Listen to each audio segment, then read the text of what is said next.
And welcome back. You're still watching Beautiful Day. This is Weather HQ. Now, in the wake of heavy flooding and piles of trash brought by Typhoon Krising, the Department of Environment and Natural Resources, NCR, teamed up with local government units for major cleanup drives in Pasig and Pasay.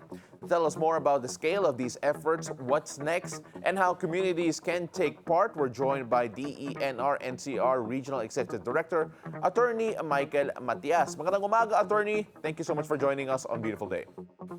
Isang makakalikasang umaga sa inyo at sa inyo tagapakinig at tagapanood, Sir Paulo. Magandang umaga po. Magandang umaga, Attorney. Attorney, let's start off first with the big picture. Naka-cleanup drive po kayo and I'm sure may measurements po kayo on the amount of trash that you did collect sa mga recent cleanup drives sa Pasig at Pasay.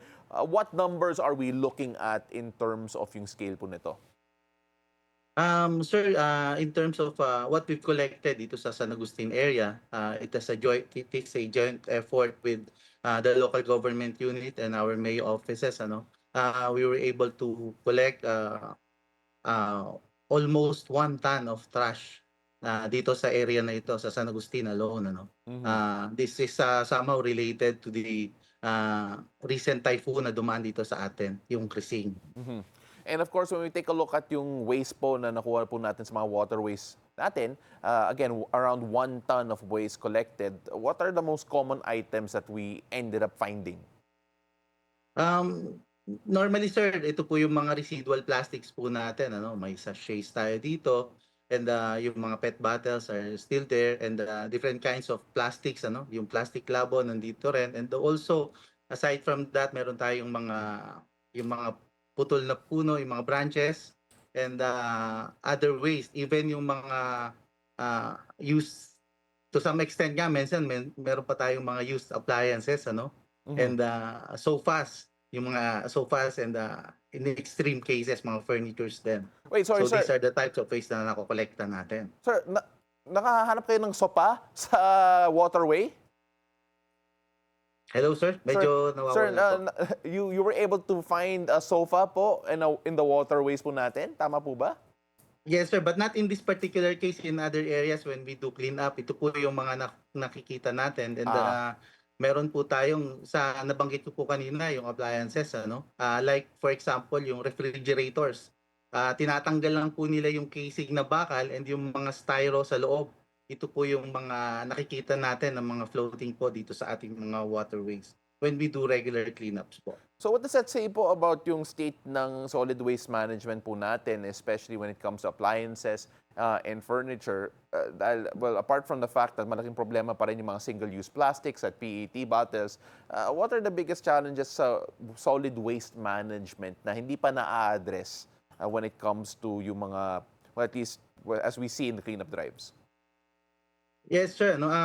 Actually, what we're trying to do now is we're trying to, aside from focusing on the waterways that we're regularly doing cleanups, we're trying to address now yung issue ng mga leakages.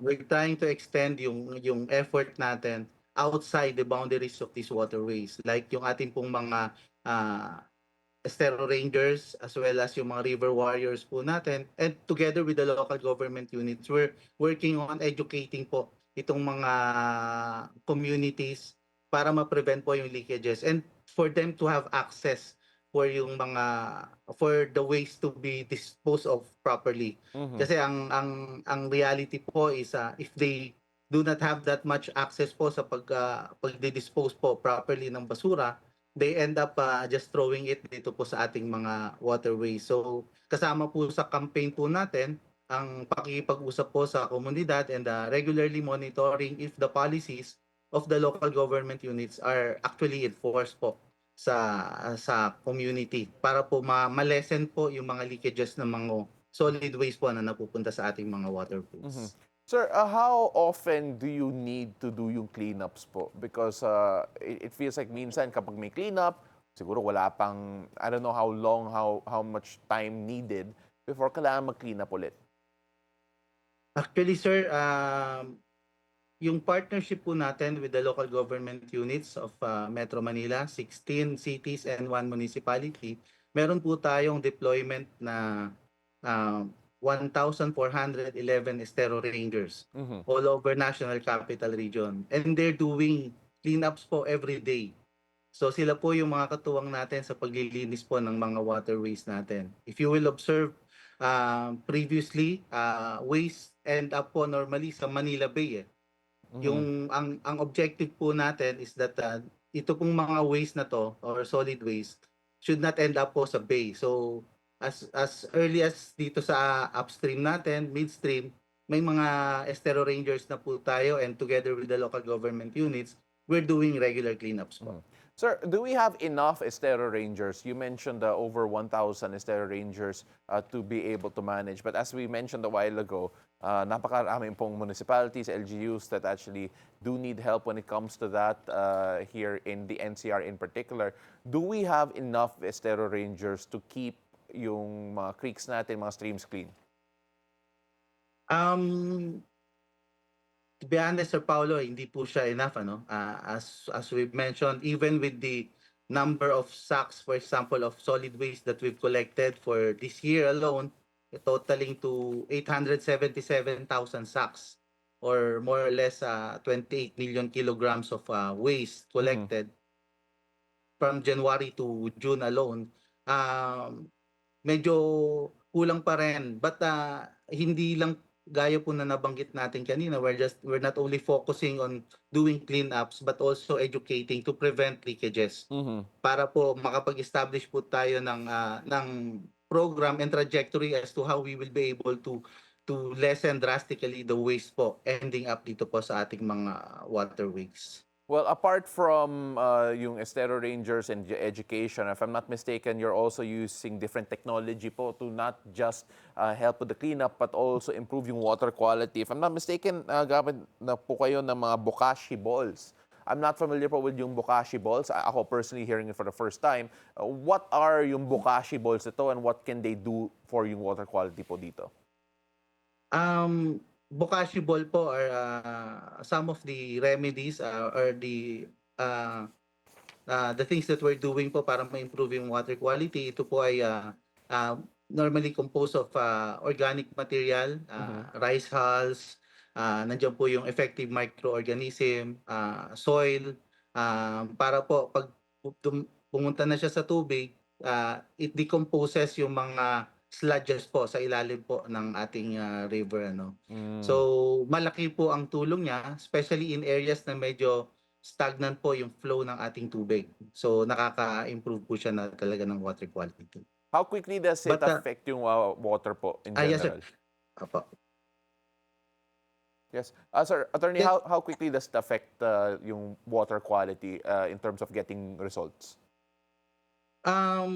It will depend po, depende 'yon kung gaano ka-polluted po yung tubig, but normally it will take weeks then to improve yung water quality, provided that yung loading ng pollution hindi po gano'n din kadami, ano. So, mapapansin po natin na yung bokashi balls are remedy dito po sa mga waterways that are considered polluted, but similar to solid waste, we should likewise be looking at yung how to prevent the flow of contaminated wastewater.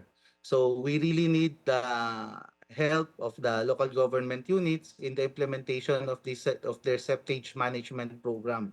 So these are the waste coming from the households, uh, commercial centers, that's required po kasi under the Clean Water Act, that these establishments should have a wastewater treatment facility before the water is being discharged to the receiving bodies of water natin, like yung waterways din po. Mhm. So ito pong Bokashi Ball ay isa lang po sa paraan para po malesen or bumaba yung contaminants po sa ating mga receiving bodies of water, but more importantly yung discharges po coming from either domestic and yung mga commercial areas po natin should pass through a wastewater treatment facility, and should comply with the DNR standards. In that way po, bababa po yung volume ng pollutant dito po sa ating mga receiving bodies of water. Mhm. Well, it feels like matagal na po na problema po yan when it comes of yung mga contaminants, especially from commercial areas and residential areas.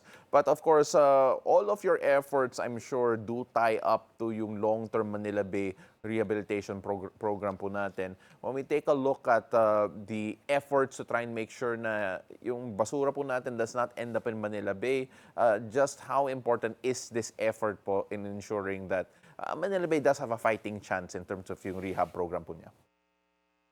Definitely, sir. In fact, we've seen some improvement uh, in the recent past, ano, para dito sa ating, not only in terms of solid waste, but in terms of water quality, there's some improvements, ano. But uh, the effort should be done not only by the national government agency. Of course, malaking parte po nito ang ating mga local government units for implementing po yung batas patungkol dito sa ating mga solid waste at liquid waste po. And Mhm. also, we are currently working with the Department of Justice to monitor yung compliance po sa ating mga easement regulations.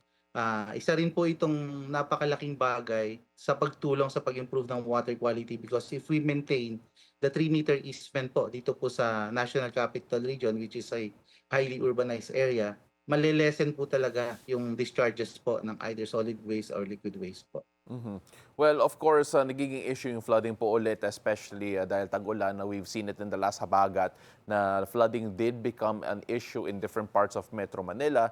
When we look at your efforts moving forward po, some people are thinking na, okay, medyo hopeless yung situation dito sa Metro Manila. But what excites you? What gives you the most hope dito sa mga efforts po ng DENR and CAR na ma-address po natin yung water pollution at yung flooding situation in the short term?